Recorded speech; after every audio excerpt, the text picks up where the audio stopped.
ಕಾಂಗ್ರೆಸ್ನಲ್ಲಿ ಕುರ್ಚಿ ಕದನ ಸದ್ದು ಮಾಡ್ತಾ ಇದೆ. ಸತೀಶ್ ಬಳಿಕ ದೆಹಲಿಯಲ್ಲಿ ರಾಜಣ್ಣ ಠಿಕಾಣಿ ಹೂಡಿದ್ದು ಪಕ್ಷದ ಎಲ್ಲ ನಾಯಕರನ್ನು ಭೇಟಿಯಾಗಲು ಯತ್ನಿಸುತ್ತೇನೆ ಎಂದಿದ್ದಾರೆ.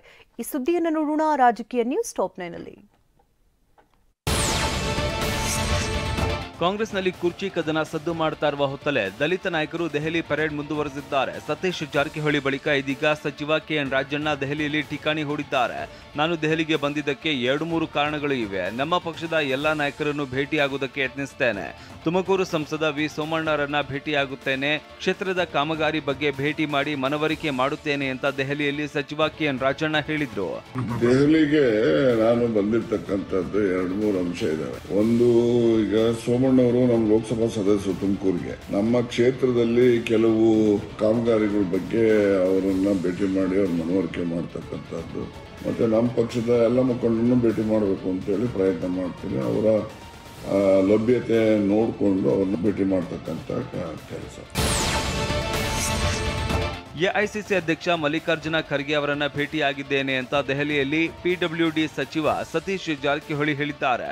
ಖರ್ಗೆ ಅವರು 1 ಗಂಟೆ ಸಮಯ ನೀಡಿದ್ದರೂ ಬೀದರ್ನಿಂದ ಚಾಮರಾಜನಗರದವರೆಗೂ ವಿಷಯ ಚರ್ಚೆಯಾಗಿದೆ. ದಲಿತ ಸಮುದಾಯದ ಸಮಾವೇಶ ಮಾಡುವ ಬಗ್ಗೆ ಚರ್ಚೆ ಮಾಡಿಲ್ಲ. ಕೆಪಿಸಿಸಿ ಅಧ್ಯಕ್ಷರ ಬಗ್ಗೆ ಮಾತನಾಡಿಲ್ಲ.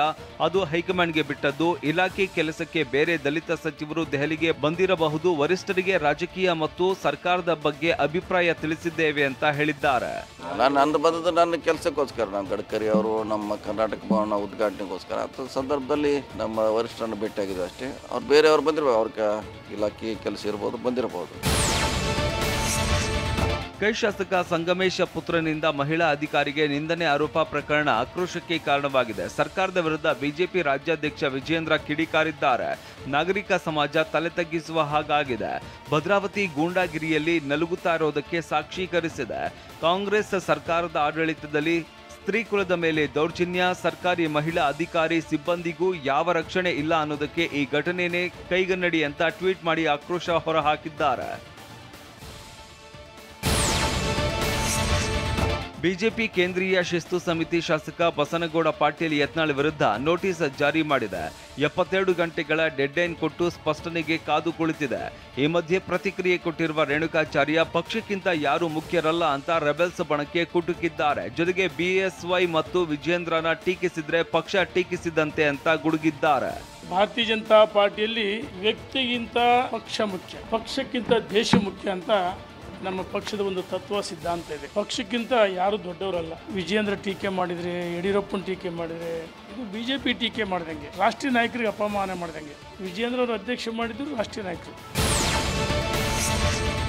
ರೆಬೆಲ್ಸ್ ನಾಯಕರು ಸಭೆ ಮೇಲೆ ಸಭೆ ಮಾಡಿ ರಣತಂತ್ರ ರೂಪಿಸ್ತಾ ಇದ್ರು. ಆದರೆ ಶಾಸಕ ಯತ್ನಾಳ್ಗೆ ಹೈಕಮಾಂಡ್ ಶೋಕಾಸ್ ನೋಟಿಸ್ ನೀಡಿದೆ. ಇದೇ ವಿಜೇಂದ್ರ ಬಣಕ್ಕೆ ಅಸ್ತ್ರವಾಗಿದ್ದು ವಿರೋಧಿ ಪಡೆ ವಿರುದ್ಧ ಮುಗಿಬೀಳ್ತಾ ಇದೆ.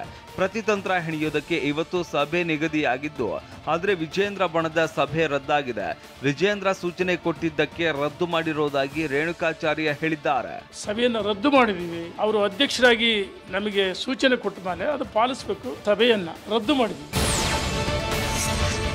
ಶಾಸಕ ಯತ್ನಾಳ್ಗೆ ಶಿಸ್ತು ಸಮಿತಿಯವರು ಶೋಕಾಸ್ ನೋಟಿಸ್ ಕೊಟ್ಟಿದ್ದಾರೆ. ಶೋಕಾಸ್ ನೋಟಿಸ್ಗೆ ಯಾವ ಉತ್ತರ ಕೊಡ್ತಾರೆ ಅಂತ ಗೊತ್ತಿಲ್ಲ ಅಂತ ದೆಹಲಿಯಲ್ಲಿ ಹಾವೇರಿ ಸಂಸದ ಬಸವರಾಜ ಬೊಮ್ಮಾಯಿ ಹೇಳಿದ್ದಾರೆ. ಬಿಜೆಪಿ ಹೈಕಮಾಂಡ್ ಮಧ್ಯಪ್ರವೇಶ ಮಾಡಬೇಕು.